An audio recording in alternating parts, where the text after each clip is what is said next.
Manhwa yang akan kita bahas yaitu Hair Summon atau pemanggilnya bercerita tentang manusia yang terpanggil ke dunia lain oleh penyihir pemula. Manhwa ini telah rilis pada tahun 2018 atau lebih tepatnya 7 tahun yang lalu. Salah satu manhwa sepuh yang memiliki visual art dan alur cerita terbaik hingga saat ini. Oke, langsung aja masuk aja ke pembahasan. Dimulai dari seorang wartawan yang sedang menyiarkan konsen grup Idol of My Lady, yang dimana grup idol ini sangat populer di masyarakat terutama di kalangan fan otaku. Karena penampilan member idol ini sangat cantik seperti karakter yang ada di sebuah anime. Wartawan memutuskan untuk mewawancarai seorang fan otaku yang sedang melakukan syuting. Kameramen sekaligus protagonis atau MC kita yaitu Jin Kyung mendapatkan pertanyaan dari wartawan. Apakah ada member tertentu yang Anda syuting? Jin Kyung, ya, saya hanya mensyuting member paling muda, Seo Ah. Wartawan, apakah ada alasan khusus kepada Anda hanya mensyuting ke dia? Jin Kyung, alasan, aku hanya sangat menyukainya. Semua orang tahu tentang itu. Aku adalah pedofil yang terkenal. Di sisi lain, pihak kepolisian langsung menanggapi argumen tentang Jin Kyung yang mengaku pedofil saat siaran berlangsung. Jin Kyung mendapatkan informasi bahwa dirinya terkenal di internet sebagai penjahat pedofil yang mengincar member Seo dari grup Idol of My Lady. Bahkan, identitas pribadi Jin Kyung ditemukan oleh pihak kepolisian. Seketika, kehidupan normal Jin Kyung hancur dalam satu malam karena tidak sengaja menyebut kata pedofil. Sebenarnya Jin Kyung ingin mengatakan terobsesi dengan Seo, tapi di Korea menghubungkan kata obsesi dan Seo malah berarti pedofil. Sejak terakhir kejadian itu, Jin Kyung telah didiagnosa sebagai penderita social anxiety disorder, yaitu seperti penyakit antisosial untuk bertemu orang baru. Parahnya lagi, Jin Kyung sekarang terobsesi terhadap karakter dua dimensi, yang dimana menurut Jin Kyung mereka tidak akan menyakitiku. Seiring berjalan waktu, Jin Kyung menderita sindrom Junebyo sampai-sampai ingin melindungi karakter figur dengan segenap hatinya dari nyamuk. Saat Jin Kyung ingin menyemprotkan obat nyamuk sambil membaca mantra sindrom Junebyo yang berbunyi, "Wahai engkau yang penuh kebajikan yang menguasai dunia ini, wahai engkau yang memungut jiwa para budak untuk monster itu yang haus akan darah merah, aku akan menunjukkan kepada monster itu siapa yang akan benar-benar menguasai dunia ini." Nafas idim. Setelah menyemprotkan obat nyamuk, muncul cahaya putih dari depan dan tiba-tiba Jin Kyung berada di atas langit.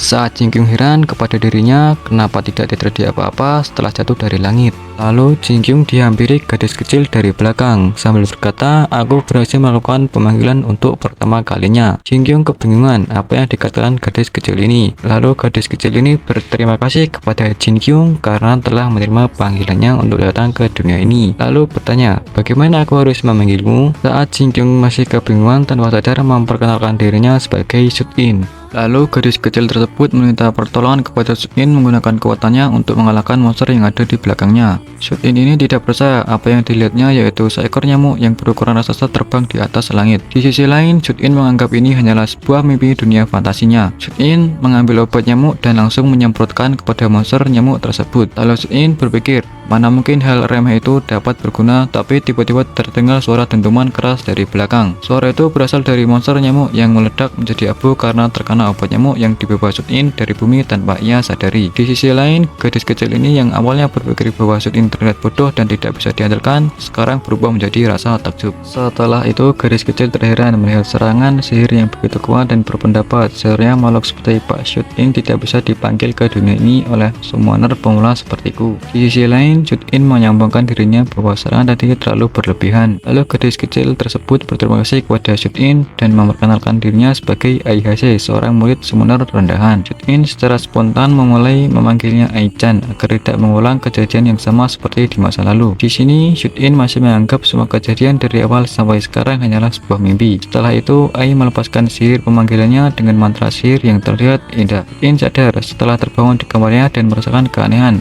karena tubuhnya merasa kelelahan padahal baru bangun tidur. Ketika mencoba duduk, Jin Kyung melihat kakinya tertempel sebuah daun liar dan beberapa batu. Jin Kyung berpikir dirinya bukanlah orang yang tidur sambil berjalan, jadi kenapa ini bisa terjadi? Bahkan pintu kamarku masih terkunci, itu sangat tidak mungkin jika ada seseorang yang datang ke kamarku. Untuk kondisi keluarga orang tua Jin Kyung sudah pasrah, terutama ayahnya yang benar-benar kecewa terhadap anaknya. Jin Kyung merenung tentang social anxiety disorder, fobia panik. Sebenarnya dirinya tidak menghindari orang tuanya hanya karena memiliki gangguan ini. Jin Kyung hanya waspada terhadap orang tuanya tanpa disadari malah membuatnya menghindari mereka. Ketika Jin Kyung merasa lapar ingin makan malam, tapi harus menunggu larut malam agar tidak terlihat orang tuanya. Saat melihat komputernya sepertinya masih menyala, dan ketika mau melakukan restart, tiba-tiba Jin Kyung melihat langit-langit yang berwarna oranye dan terpindahkan ke dunia lain saat menekan tombol mouse di komputernya. Kembali ke sisi Ai. Pak Jack, aku sudah kembali. Jack, aku juga baru saja kembali. Jadi bagaimana dengan keadaan kotanya? Ai, semuanya terbakar menjadi abu dan juga kotanya dipenuhi oleh monster. Jack, aku mengerti. Kondisinya juga sama dengan kota Fortran yang aku datangi. Monster juga menghancurkan apapun yang ada di sana. Nona Elaira. Jack, apa yang kamu maksud? Lalu bagaimana dengan keadaan pamanku? Jack, untungnya penguasa Fortran sudah mengungsi ke villa dan aku diperintahkan untuk mengantar Nona ke sana. Di sini Nona Elaira merasa lega dengan kondisi pamannya. Jack bertanya ke Ai, bagaimana bisa kamu kembali lebih cepat dari yang aku perkirakan? Seharusnya ada nyamuk raksasa yang dimana membutuhkan jalan memutar. Ai menjelaskan ke Pak Jack bahwa monster nyamuknya menghilang dan meninggalkan bekas pertarungan yang besar. Karena jika Ai bilang yang sebenarnya bahwa nyamuknya dikalahkan oleh sihir panggilannya, Jack dan Nona Elaria pasti tidak akan percaya.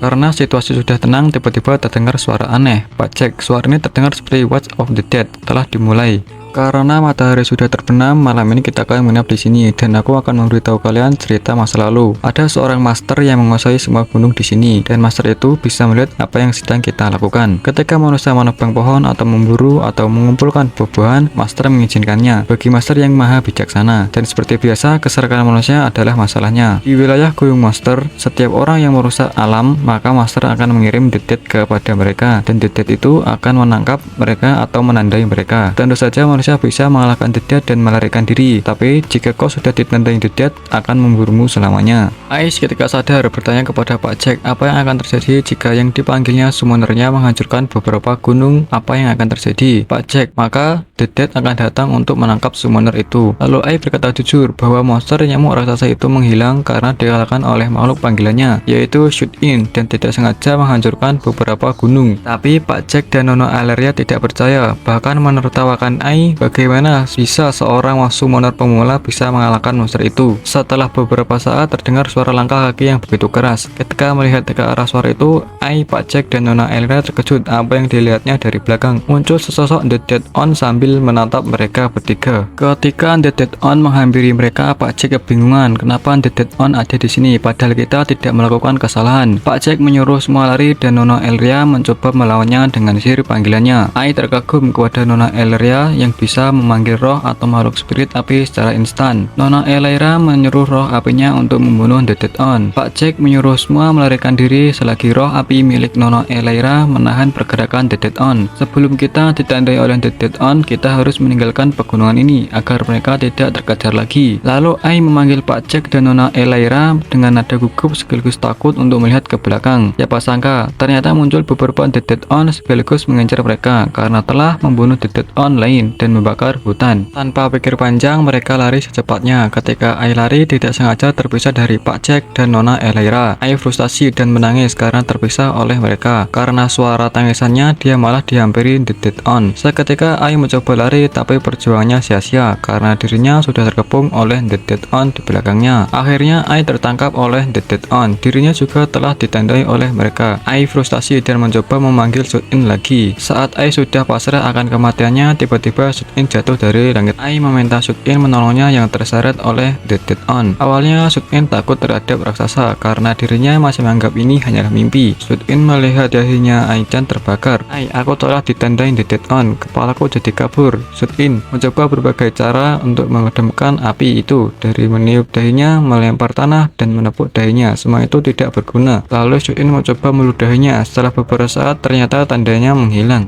Ketika tandanya menghilang, The Dead On sadar dan mencoba menyerang Shoot In. Shoot In mencoba meludahi tangan The Dead On yang mencoba menyengkramnya. Shoot In tidak menyangka bahwa terkena ludahnya, makhluk itu langsung menguap dan menghilang. Saat mengira masalah berakhir, tiba-tiba terdengar suara teriakan monster di seluruh hutan. Suara itu berasal dari bangunnya penguasa Master Gunung. Master Gunung berteriak dan menyerang ke arah mereka. Saat Shoot In tertawa mengira serangannya meleset, lalu Shoot In dan Ai-chan terpental ke belakang oleh sapuan angin yang begitu kencang. Sampai Shoot In hampir pingsan. Shoot In sadar kenapa dirinya hanya membawa mouse tanpa kabel, lalu mencoba ide menyalurkan baterai dari mouse ke tubuhnya untuk menembakkan laser listrik. Saat melancarkan serangannya, ternyata tidak terjadi apa-apa. Shoot In beralasan meletakkan baterainya dalam posisi salah. Setelah mengembalikan posisi baterainya, Shoot In terpental ke belakang karena baterai itu melancarkan tekanan listrik yang begitu besar. Serangan itu menembus tubuh Master Gunung dan membuat area sekitar menjadi badai petir, sekaligus membuat Master Gunung terbunuh dan menghilang.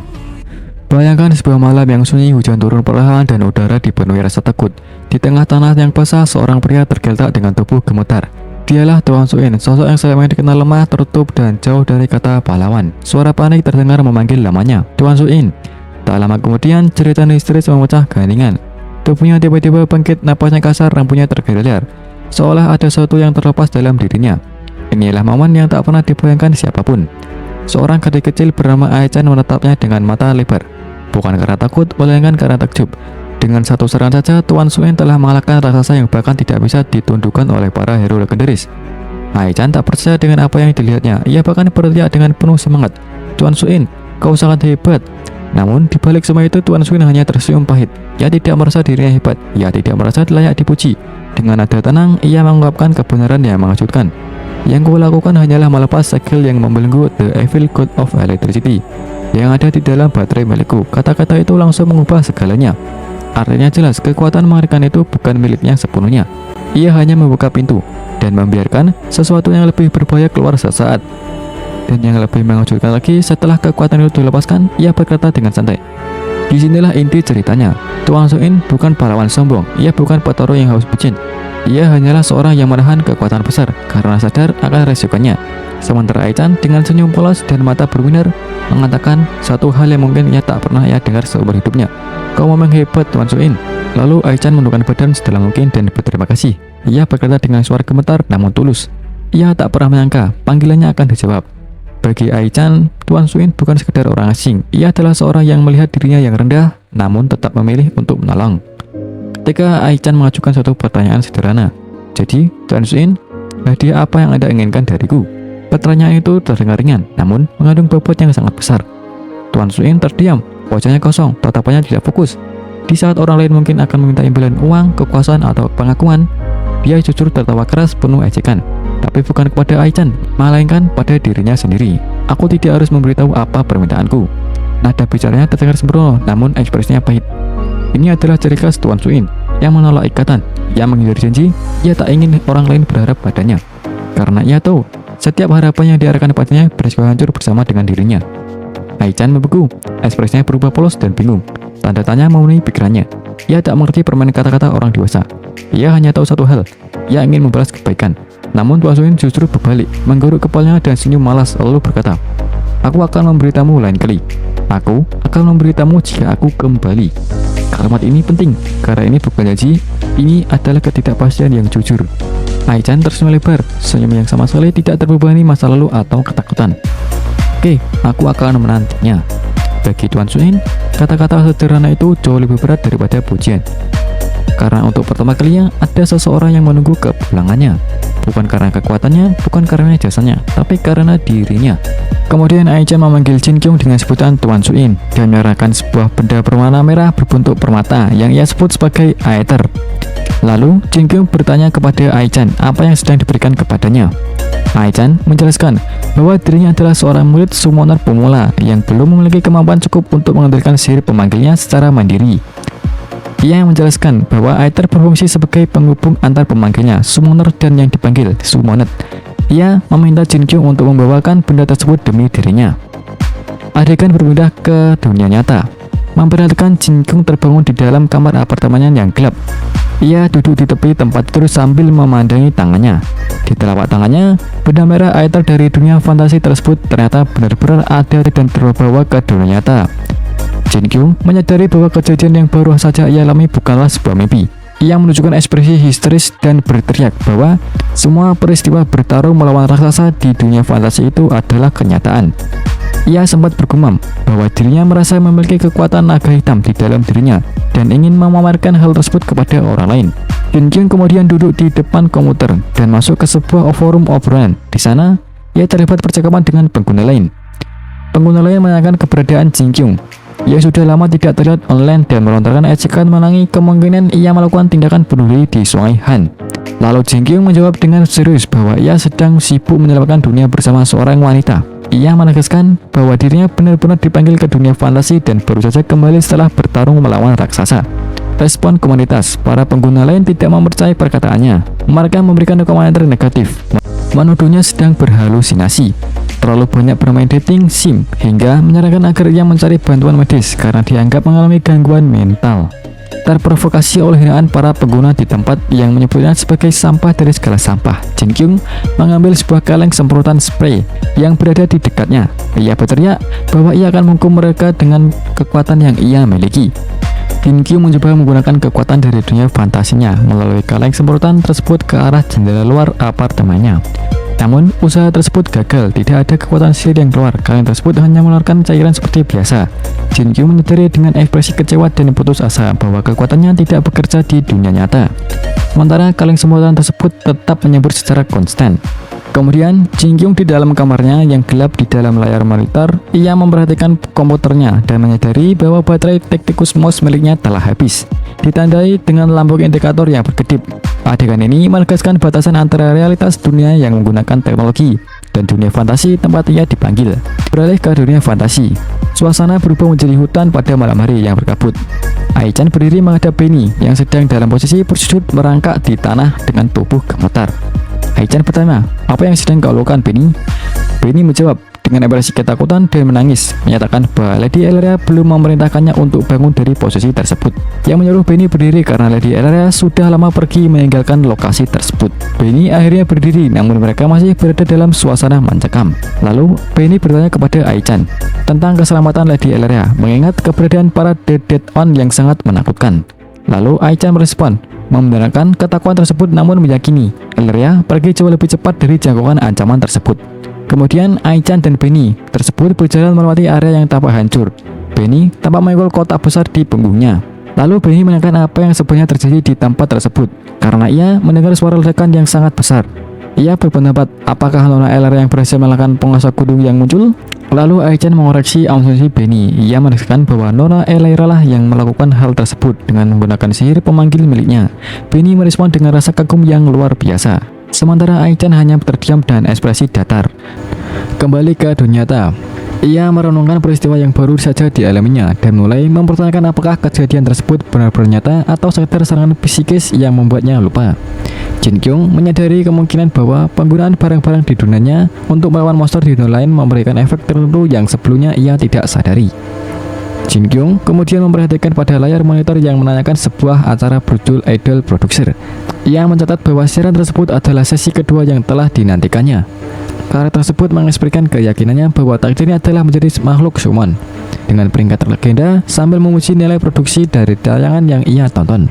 Siaran yang ditonton oleh Jin Kyung menampilkan sebuah sesi wawancara atau pertemuan karakter bernama Nona Shoah Sung Ryo-ah terlihat sedang berbicara dalam sebuah forum formal. Seorang pria di forum tersebut menyatakan alasan Miss Shoah baru kembali setelah kejadian traumatis yang menimpanya. Nona Shoah menjelaskan bahwa nama aslinya Sung Ryo-ah sering menjadi bahan ejekan berupa permainan kata militer oleh anak-anak lain. Ia mengungkapkan bahwa karena ejekan tersebut ia sempat berpikir untuk berhenti dari aktivitas grupnya hingga lulus SMA. Ia juga menyatakan ketakutannya menggunakan nama Shoah karena tidak ingin kejadian masa lalu terulang kembali. Setelah melihat tayangan tersebut, Jin Kyung menunjukkan reaksi fisik yang emosional, terlihat gemetar sambil memegang remote televisi. Jin Kyung mengingat momen ketika ia bersalaman dan berbincang dengan Nona Shoah, di mana sang idola selalu berterima kasih atas kehadirannya. Ia merasa hubungan mereka sudah cukup dekat untuk dianggap sebagai teman. Tapi seiring waktu, Jin Kyung yang sedang berada dalam kondisi tekanan batin, ia merefleksikan bagaimana seorang idol dalam sebuah acara telah menghancurkan asumsi negatifnya dan memikat hatinya. Namun Jin Kyung merasa muak karena menyadari bahwa selama ini ia tak pernah melakukan apapun untuk idol tersebut. Jin Kyung kemudian berada di depan komputernya. Ia melihat koleksi figur miliknya dan memutuskan untuk meninggalkan idol lamanya yang bernama Rya-chan, seorang karakter setengah manusia dari negara kristal. Ia memasukkan figur Rya-chan ke dalam laci dan menyatakan bahwa mulai saat ini fokus utamanya adalah Emiri-chan. Situasi berlanjut saat Jin Kyung menjelajahi situs belanja daring online menggunakan kartu kredit ibunya untuk membeli figur Emiri-chan. Ia menemukan bahwa figur versi begini lebih populer dan menempati peringkat pertama dibandingkan versi original. Hal ini memicu kemarahan Jin Kyung. Ia menganggap para pembeli lain tidak memiliki cinta sejati karena hanya membeli figur berdasarkan jumlah kulit yang ditampilkan. Lalu Jin Kyung membaca kolom ulasan produk yang berisi komentar-komentar dari pengguna lain. User Park menyatakan tidak perlu lagi berusaha payah mengintip rok karena figur ini sudah terbuka, dan berbagai komentar negatif lainnya. Lalu Jin Kyung melihat komentar-komentar tersebut. Jin Kyung merasa jijik dan menyebut mereka sebagai orang-orang musuh yang tidak mengerti arti cinta sesungguhnya kepada Emery-chan. Namun meski ia mengkritik ulasan tersebut, adegan beralih kepada konfirmasi pesanan miliknya. Jin Kyung tetap membeli bikini Emery version seharga $60 dengan alasan harga tersebut murah. Alur berpindah ke lokasi sebuah pusat pembelanjaan atau supermarket. Ibu dari Jin Kyung sedang bekerja di kasir untuk membayar belanjaan. Saat transaksi berlangsung, terdengar suara notifikasi pembayaran dari ponsel sang ibu. Sang ibu tanpa terhenti sejenak dan menatap layar dengan ekspresi terkejut. Kembali ke Jin Kyung yang berada di dalam kamarnya. Ia baru saja menyelesaikan sesi menonton ulang sebuah tayangan dan merasa puas dengan konten tersebut. Jin Kyung terlihat bersantai menguap dan melakukan aktivitas ringan seperti menari kecil di depan meja komputernya sambil mendengar musik menggunakan headphone. Saat sedang bersantai, Jin Kyung teringat akan seorang wanita di dunia lain yang bersempat bertemu dengannya. Ia bertanya-tanya apakah wanita tersebut baik-baik saja. Namun karena tidak ada panggilan atau kontak yang masuk, ia berasumsi bahwa semuanya dalam keadaan aman. Ia sempat bergumam mengenai sifat tsundere sebagai bentuk reaksi atas situasi yang ia pikirkan. Suasana tenang tersebut terganggu oleh bunyi bel apartemen yang berdiri nyaring. Jin Kyung terlonjak kaget akibat suara tersebut. Ia segera memeriksa layar intercom dan menyadari bahwa ada seorang kurir yang sedang membawa paket. Jin Kyung mengalami kegelisahan sesaat. Ia merasa bimbang apakah harus membiarkan kurir tersebut menitipkan paketnya di kantor atau menghadapinya sendiri. Dalam tekanan mental tersebut, ia mencoba membangun keberanian dengan membandingkan situasi ini seperti menghadapi monster raksasa. Ia terus meyakini dirinya sendiri dengan kalimat "aku bisa melakukannya". Jin Kyung akhirnya memutuskan untuk merespon melalui intercom dengan suara yang sedikit terbata-bata. Ia meminta kurir tersebut untuk meninggalkan paket di depan pintu saja. Kurir tersebut menyetujui permintaan itu dan meletakkan paket di lantai koridor sebelum beranjak pergi. Setelah kurir pergi, Jin Kyung tidak langsung membuka pintu. Ia berdiri di balik pintu sambil menghitung waktu yang diperlukan kurir tersebut untuk mencapai lift. Awalnya ia berniat menunggu selama 30 detik, namun karena rasa tidak sabar atau ketegangan yang tinggi, ia memangkas waktunya menjadi hanya 10 detik. Setelah hitungan selesai, Jin Kyung mengambil nafas dalam-dalam dan memantapkan posisinya. Ia bersiap untuk melakukan gerakan cepat. Begitu aba-aba mulai muncul dalam pikirannya, ia melakukan gerakan dash atau lari cepat ke arah pintu dan membukanya dengan paksa dan berteriak bahwa dia berhasil keluar. Momen ini digambarkan dengan visual yang penuh guncangan dan efek dramatis untuk menunjukkan betapa besar usaha mental yang dibutuhkan Jin Kyung hanya untuk melintas ambang pintu tersebut. Di koridor apartemen yang bernuansa putih terang, Jin Kyung keluar dari unitnya dengan gerakan yang canggung dan terburu-buru. Di saat yang bersamaan, seorang tetangga perempuan berdiri di depan pintu unit seberang. Terjadi kontak mata singkat di antara keduanya. Situasi menjadi hening. Jin Kyung membeku di posisi saat sedang mengambil sebuah kotak paket di depan pintunya. Sementara tetangganya hanya terdiam melihat tingkah laku Jin Kyung yang tidak biasa. Tanpa mengeluarkan sepatah kata apapun, Jin Kyung segera menarik kotak paket tersebut ke dalam kamarnya dan menutup pintu dengan sangat cepat. Suara kunci pintu yang terbunyi klik menandakan dia telah kembali ke zona amannya. Tetangga perempuan tersebut tetap berdiri di koridor, tampak bingung dengan kejadian yang baru saja disaksikannya. Di dalam kamar, Jin Kyung langsung merebahkan diri di atas tempat tidurnya. Dia menutupi kepalanya dengan bantal. Dia menggumamkan kalimat kemenangan pada dirinya sendiri.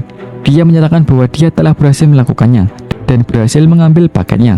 Tapi Jin Kyung dengan suara tawa terdengar getir di balik bantal, menunjukkan kontradiksi antara keberhasilan menjalankan tugas sederhana dengan trauma sosial yang masih sangat membekas di dalam dirinya. Adegan berpindah ke dunia lain, di sebuah area terbuka dengan latar berguna yang luas.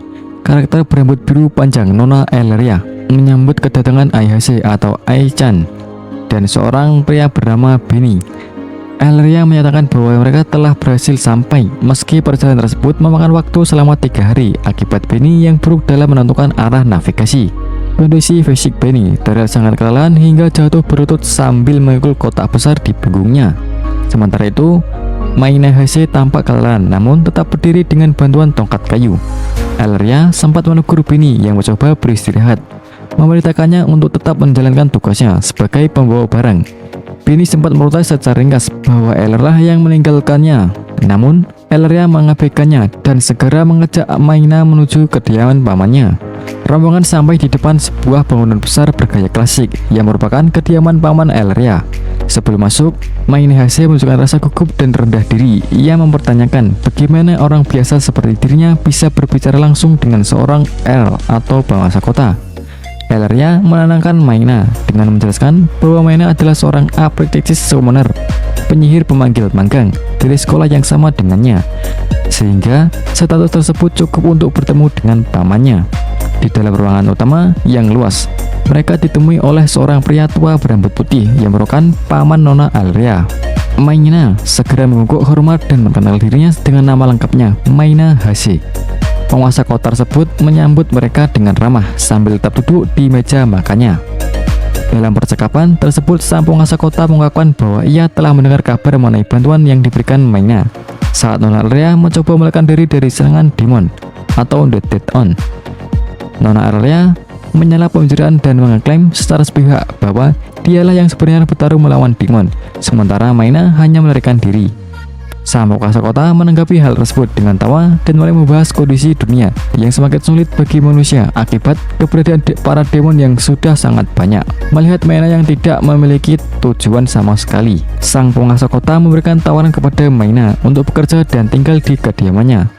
Maina menerima tawaran tersebut dengan rasa terima kasih yang mendalam. Kemudian, sang penguasa kota memberikan instruktur kepada Maina untuk segera mengganti pakaian dengan seragam baru yang telah disediakan. Ia memerintahkan Maina untuk mulai mempelajari tugas-tugas barunya setelah selesai membersihkan diri dan beres-beres. Kemudian, Ai-chan segera membersihkan dirinya di dalam sebuah bak mandi kayu. Ia tampak terdiam sambil merenungi situasi barunya di kediaman tersebut, menandai dimulai fase baru dalam kehidupannya sebagai pekerja di bawah perlindungan sang penguasa kota. Setelah mandi, ia tampak menikmati makanan yang disediakan dengan sangat lahap di dalam ruangan tersebut sambil memegang pakaian hitam yang diberikan kepadanya. Maina merenungkan situasinya. Ia menyadari bahwa keadaannya tidak mudah setelah adanya serangan yang terjadi sebelumnya.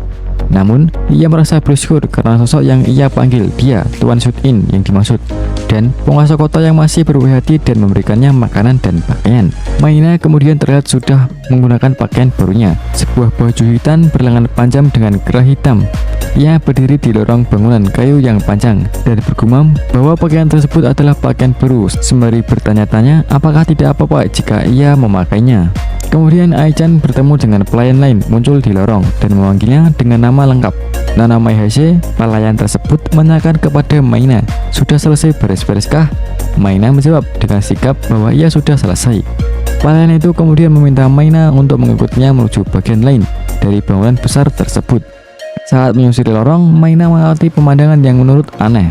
Ia melihat banyak perempuan lain yang sedang bekerja membersihkan jendela dan mengepel lantai dengan pakaian yang sangat identik dengan yang ia kenakan.